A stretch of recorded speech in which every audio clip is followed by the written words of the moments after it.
Alors bonjour à vous tous, chers amis, chers choisis de Jésus.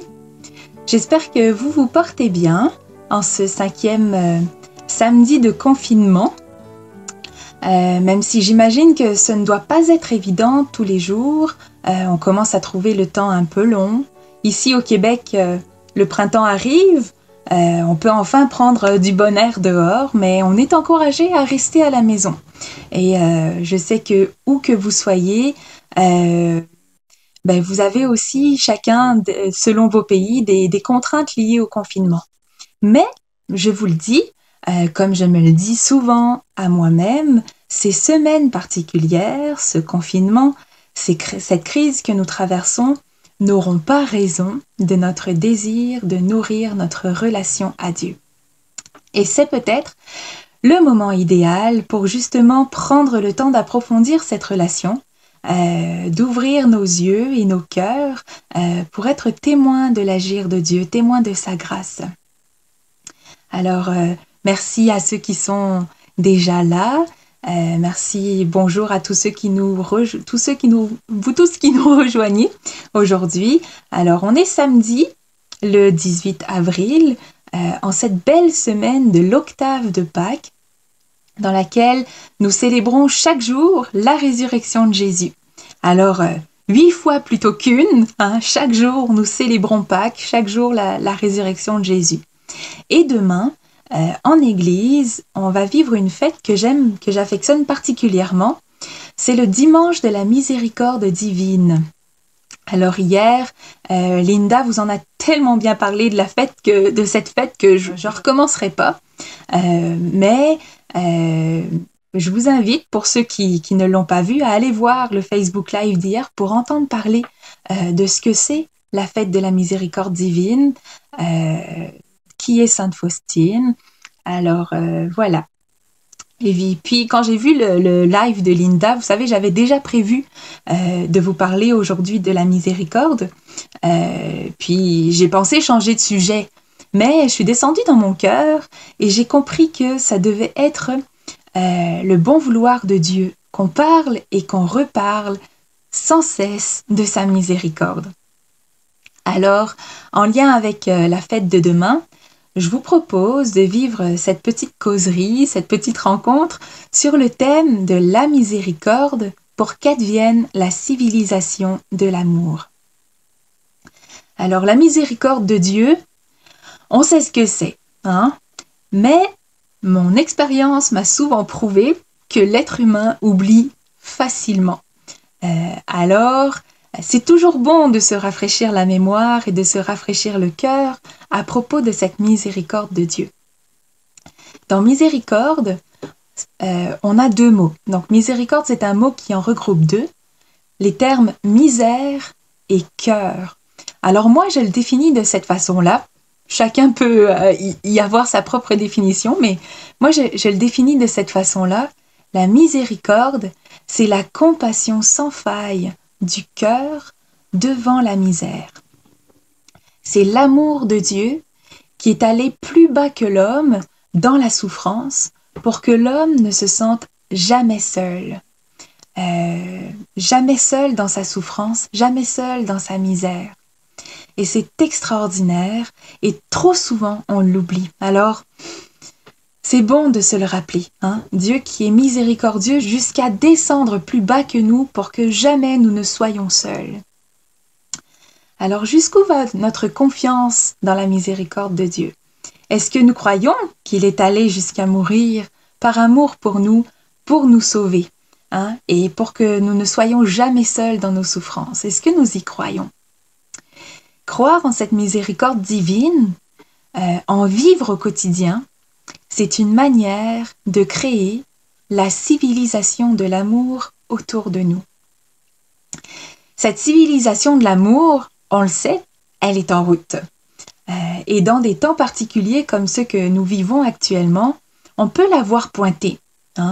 La solidarité, le soutien communautaire alors que tout tourne au ralenti autour de nous, le temps qu'on passe en famille, qu'on n'aurait peut-être pas passé autrement, avec nos familles proches évidemment, dans nos maisons, l'abandon de nos situations entre les mains de Dieu, le partage, les rencontres de prière et de réflexion qui envahissent les réseaux sociaux, le calme des villes, la nature qui reprend sa place comme jamais, mais toutes ces choses, puis j'en oublie, je suis sûre que j'en oublie, toutes ces choses témoignent de ce que pourrait être le monde s'il se laissait transformer pour devenir une civilisation d'amour.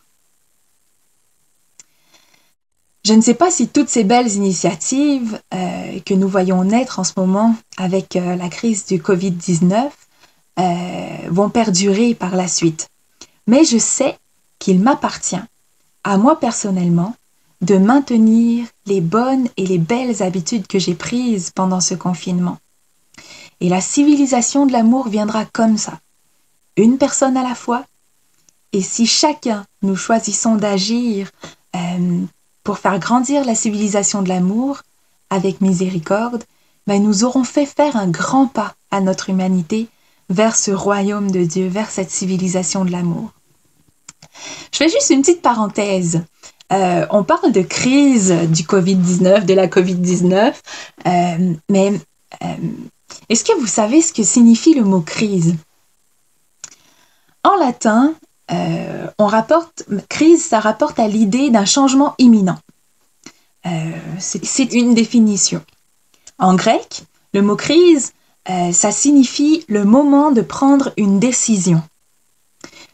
J'ai appris dernièrement, cette semaine, qu'en chinois, le mot crise, ça s'écrit avec 2 idéogrammes, un qui signifie danger et l'autre qui signifie opportunité.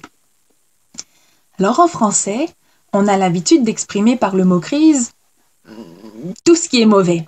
Quand on est en crise, tout va mal.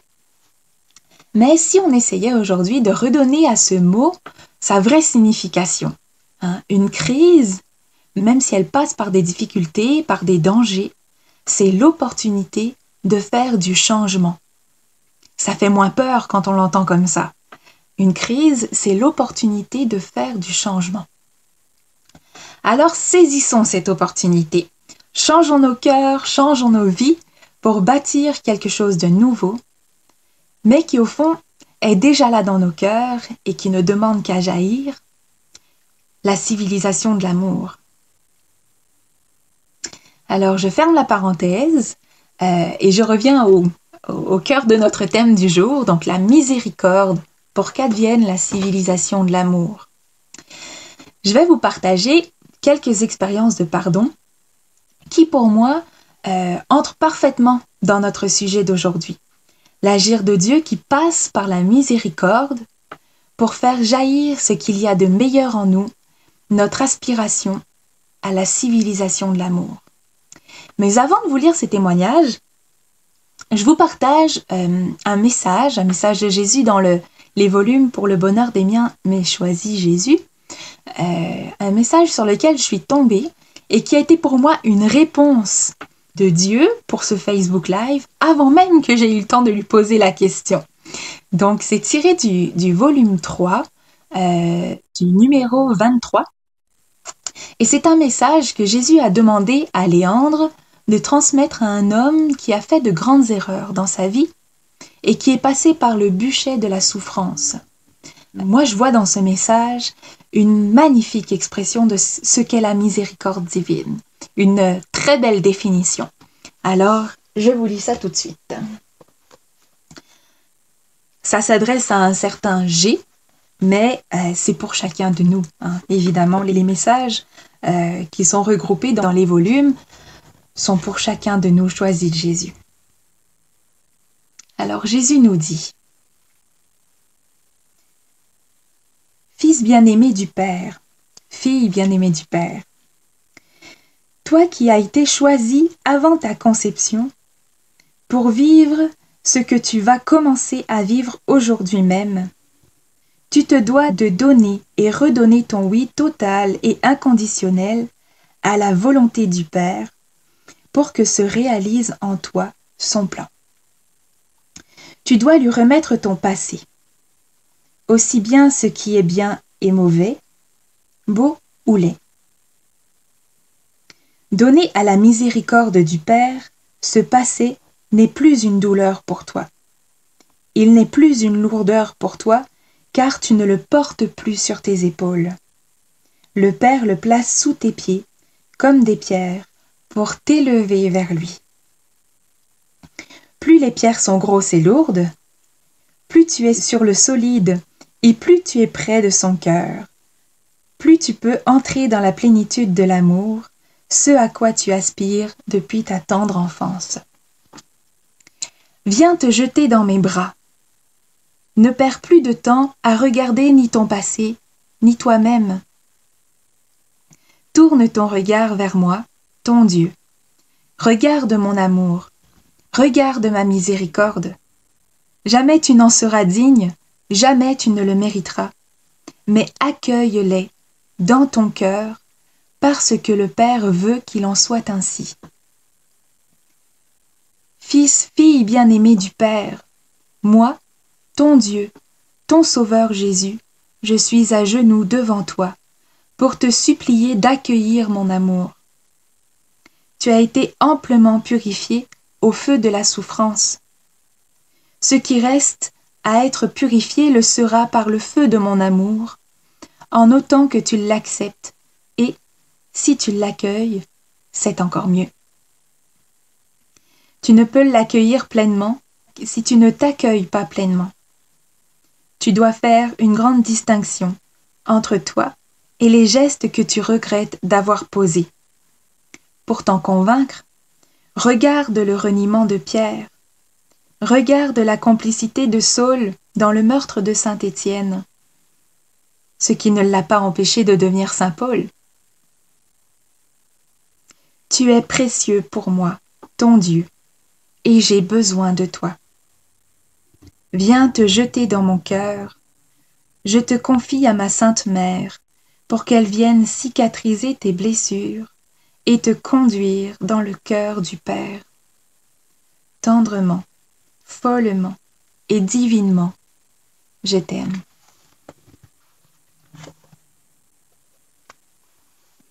C'est beau, hein? Alors Dieu nous aime, peu importe nos erreurs du passé. Dieu nous pardonne, sa miséricorde est infinie, à tel point que si on lui demande sincèrement, il oublie nos fautes et les met derrière nous. Dieu a besoin de nous pour agir selon son plan d'amour, sa volonté d'amour qui n'est autre que bâtir une civilisation d'amour, le royaume de Dieu dès ici-bas, un cœur à la fois, un oui à la fois, un être d'amour à la fois. Et ça commence par moi, ça commence par toi, ça commence par nous. La miséricorde, croire en l'amour de Dieu plus fort que nos fautes, demander pardon et pardonner, il n'en faut pas plus pour voir s'élever la civilisation de l'amour. Et cette miséricorde, elle est à notre portée. C'est ce que je vais vous montrer avec les quelques témoignages, un ou peut-être deux, que je vais vous lire, qui sont courts mais qui sont puissants de miséricorde, d'amour, de pardon. Alors une dame écrit: Chers amis choisis de Jésus, comme la pensée du jour nous y invite, je viens vous partager 2 actions de grâce suite au décès d'une cousine de mon mari. Nous avons récité 2 jours de suite le chapelet de la miséricorde divine, très beau chapelet d'ailleurs, et le 2e jour, une de ses petites filles priait avec nous au chevet de notre cousine. Le jour des obsèques, il y a eu une grande réconciliation entre le frère et l'aînée des sœurs qui ne se parlaient plus du tout depuis des années. Nous étions bouleversés. Cela nous paraissait impossible. Comme est grande la bonté du Seigneur. Amen. C'est la miséricorde qui conduit à la réconciliation, à la restauration d'un lien brisé. Le 2e témoignage, il me parvient d'une amie. Je l'ai reçu il y a quelques années, puis quand j'en parle, j'ai des frissons. Je trouve ça magnifique. Alors, elle écrit: Ma mère vient de vivre le plus important pardon de sa vie. C'était vendredi dernier, vendredi saint. À l'âge de 18 ans, pour des raisons qui lui appartiennent, elle avait quitté la maison familiale sans rien dire, sans avertir qui que ce soit. Elle aimait sa famille, mais la peur l'a conduite à partir sans donner de nouvelles. Elle s'est mariée, elle a fondé une famille, et pendant tout ce temps, silence radio avec sa propre famille. Cette situation a duré 33 ans. 33 années sans avoir de nouvelles. Vendredi dernier, mes parents étaient chez eux quand ils ont entendu une conversation à la radio entre une auditrice et l'animatrice. L'auditrice est une femme qui recherche assidûment sa sœur depuis 33 ans. Ma mère s'est reconnue dans l'annonce de cette dame, sa sœur, qui indiquait que toute la famille voulait la revoir. Aussitôt, elle a pris le téléphone et composé le numéro qu'elle entendait énuméré à la radio. Elle a parlé à sa sœur, puis à sa mère. Elles ont pleuré ensemble. De nombreux pardons se sont échangés, pour tant de silence et de souffrance. La famille de ma mère est revenue à la vie, grâce au pardon, grâce à l'amour qui est plus fort que le temps, plus fort que la peur, plus fort que le silence. C'est notre miracle de Pâques familial, la miséricorde et l'amour de Dieu dans leur plus belle expression. Alors je vois Brigitte qui dit « Oui, Jésus est miséricordieux, maman reparle avec moi ». Ben, c'est exactement ça. Et combien de témoignages on a autour de nous qui nous montrent que rien n'est impossible à Dieu, que la miséricorde de Dieu est plus forte que le temps, plus forte que les peurs, plus forte que le silence. Alors ces deux témoignages nous parlent de personnes qui, par la miséricorde, ont bâti une parcelle de civilisation d'amour. Pour le pardon, par le pardon, elles sont devenues amour les unes pour les autres. C'est-tu pas merveilleux? Alléluia, oui, alléluia, hein, comme ceux qui écrivent en commentaire, puis on peut rendre gloire à Dieu pour ces témoignages, c'est de toute beauté, je suis sûre que vous aussi vous en voyez. Alors, je vous le demande, quelles sont vos expériences de miséricorde, de pardon, qui ont construit l'amour autour de vous? Prenons le temps d'y réfléchir aujourd'hui et de rendre grâce à Dieu, qui passe à travers ces expériences pour nous exprimer sa volonté. Cette volonté qui, je le rappelle, est que nous bâtissions une civilisation d'amour en devenant l'amour les uns pour les autres. On ne le dira jamais assez, hein? Parce que l'amour nous aime, nous devenons l'amour. Nous devenons l'amour les uns pour les autres. Alors avant de conclure, si vous voulez bien, on pourrait terminer ce petit live en musique, comme les autres fois. Je vous leur dis, la musique, pour moi, c'est un moyen d'expression. J'aime l'utiliser pour prier, pour entrer en relation avec Dieu, pour lui dire ce que j'ai dans le cœur. Chacun peut avoir sa manière de prier, d'entrer en relation avec Dieu. Moi, j'aime beaucoup le faire par la musique. Alors, je vous amène avec moi dans ma prière. Et aujourd'hui, je me place dans le cœur de Jésus pour lui redire que je l'aime, pour lui redonner mes oui, afin qu'il fasse de moi ce qu'il veut, selon sa volonté. Et je vous embarque avec moi dans tout ça, là. Donc le chant, c'est « Conduis-moi sur tes chemins ». Il est tiré du 3e CD, je crois, des Choisis, et c'est inspiré du numéro 85 du volume 1. Alors, voilà. Comme d'habitude aussi, une petite goutte d'eau avant de commencer. Encore une, c'est bon l'eau. La miséricorde, c'est comme une eau qui coule sur nous, qui nous rafraîchit, qui fait du bien. Alors, en chanson, simplement, redonnons nos oui à Jésus, disons-lui qu'on l'aime et qu'on veut le suivre dans sa volonté.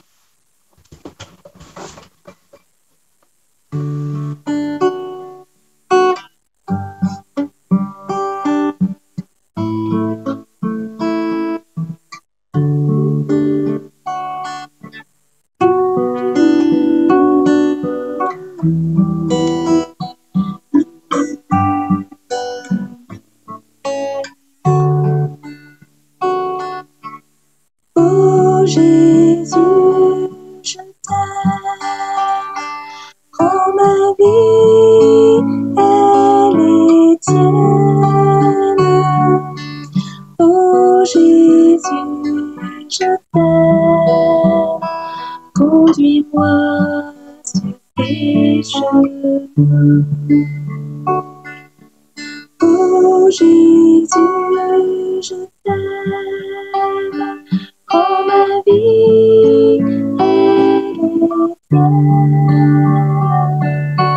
Oh Jésus, je t'aime, conduis-moi sur tes chemins. Oh Jésus, je t'aime, prends ma vie, elle est tienne. Oh Jésus, je t'aime, conduis-moi sur tes chemins.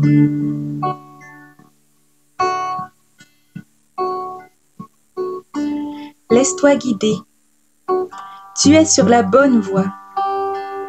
Ma Sainte Mère va vous enseigner les petits chemins des raccourcis qui vous permettent d'avancer encore plus rapidement. Moi, je guide chacun de tes pas. Tu peux donc continuer à avancer sans crainte. Tu es sur le chemin de l'amour. Tu es guidé par l'amour. Tu deviens l'amour. Comme je t'aime. Oh Jésus, je t'aime, prends ma vie, elle est tienne. Oh Jésus, je t'aime, conduis-moi sur tes chemins. Oh Jésus, je t'aime, prends ma vie, elle est tienne. Oh Jésus, je t'aime, conduis-moi sur tes chemins.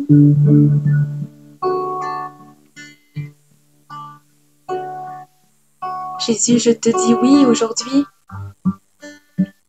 Oui à la miséricorde. J'accueille ta miséricorde et je veux en vivre. Je te dis oui à te suivre sur les chemins de ta volonté, dans ton plan d'amour.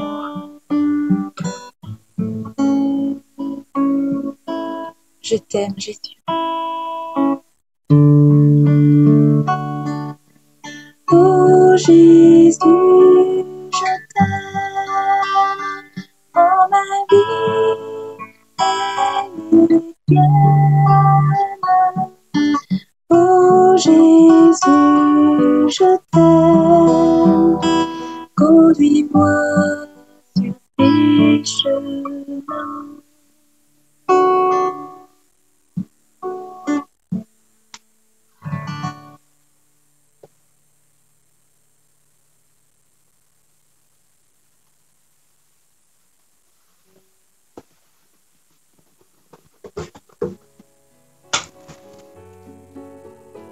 Oui, merci Seigneur pour ta grâce. Merci à chacun pour ce temps ensemble. Merci à tous ceux qui nous ont rejoints pour quelques minutes ou pour la totalité de ce petit rendez-vous quotidien. Alors, avant de vous laisser, je vous invite, soyons témoins, acteurs et receveurs de la miséricorde de Dieu qui est plus forte que tout et qui nous conduit tout droit vers la civilisation de l'amour. Prenez soin de vous, où que vous soyez. N'oubliez pas que l'amour vous aime et que cela fait de nous, fait de chacun de nous, des êtres d'amour. À bientôt!